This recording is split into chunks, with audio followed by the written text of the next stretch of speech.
Ma'am. Ibigay mo sa akin yan! Umalis ka dito! Umalis ka dito! Bigay mo sa akin ang gamot ko! I'm in pain! Andrew, please.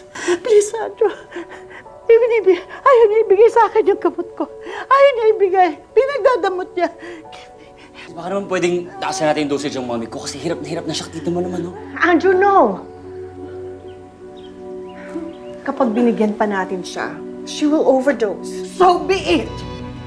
Mas mabuti pang mamatay na ako para matapos ang paghihirap kong ito. Get out of this room! Kung ayaw niyo ibigay sa akin ang gamot ko, get out! Get out! Ikaw, lalo ka na! Umalis ka dito! Umalis ka! Umalis ka! Umalis! Ano, paalisin mo yan? Paalisin mo siya! Paalisin mo siya!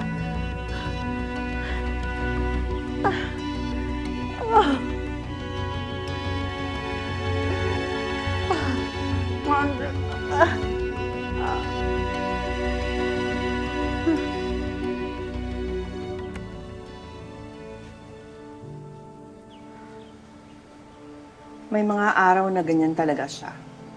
Needing more meds. Baka pwedeng kausapin natin yung doktor? Nataasan yung dosage ni mami? Andrew, mataas na ang dosage ng mommy. She's still in pain. She's always in pain. Remember yung sabi ng doktor. That's why we're managing her meds as best as we can. Kaso nga, mabilis na mag-wear off ang painkillers niya. Anyway, kumain ka na ba? I'll ask Manang to prepare something for you, okay? Wait here. Yes, we received the payment. Thank you again, and it's really nice doing business with you. Until next time. Si Mr. Lee? Yes. Shipment landed and he's thrilled. Sabi pa niya top-tier quality ang items natin. And guess what? He wants exclusivity. Ayos. So, ibig sabihin, mas mataas ng susunod na presyo. May isa pa tayong good news. Hindi lang natin napatahin si Delgado. #1 suspect pa siya sa pagkamatay ni Ramon. Poor Delgado. A fall guy and a scapegoat. The stars are finally aligning in favor of us again. Speaking of Ramon, may update na ba si Loloy sa pinapahanap ko sa kanya?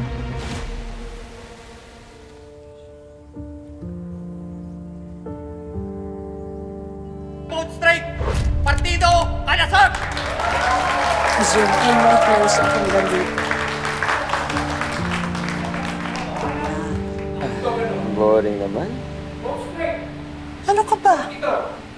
Di ba pumayag ka na maging assistant ko para magkapera ka? Alam mo, Andrew, imbes na magreklamo ka na magreklamo, panoorin mo na lang kung anong ginagawa ko para may natututunan ka. Oh, saan ka pupunta? Yung CR lang. Go, go, go, go.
Mr. Dizon.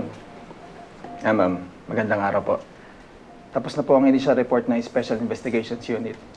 And based on the available forensic and ballistic analysis, your mother was not the primary target. She was one of several casualties during the crossfire. Huwag sa akin sasabihin na crossfire yun dahil wala namang barilan sa paligid niya. Hindi yung ligaw na bala. Intensyon talagang barilin si Mami. Nireview namin yung CCTV at crowd footage. Wala kami nakitang klarong anggulo na shooter. Yung islag na na-recover, hindi rin nag-match dun sa baril na nakuha namin sa site. At wala ring witness na pwedeng mag-corroborate sa statement mo that your mother was specifically targeted. You're closing a case based on lack of evidence. While my mom is in the hospital dying right now. Naiintindihan ko frustrations mo, Mr. Dizon. But unless we get a new evidence or a witness na pwedeng mag-testify sa statement mo, the case will remain closed. Collateral fatality ang official ruling. Wala kayong kwentang polis. Ang sabihin niyo, may pinagtatakpan kayo. This is a cover-up. At dali para sa'yo sabihin na masamang tao yung tatay ko eh. Kasi galit ka sa mga pulis, ikaw yung bias. Na-trace na nila yung CCTV sa office. Konting tiyaga na lang. Matutuntun din natin babae. Very good. I can't wait to meet her face to face. So that I'll be the one filming her. Habang umiiyak, natatakot, at nagmamakaawa. Dahil nagkamali siya ng binangga.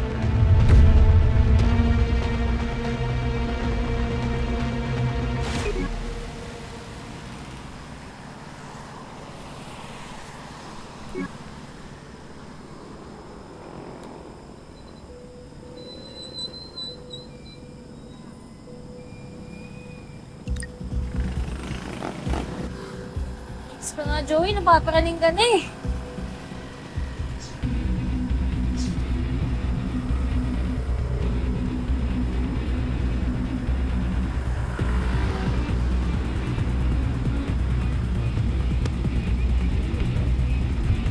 Joey Delgado, ma'am. Oo po. Tara po.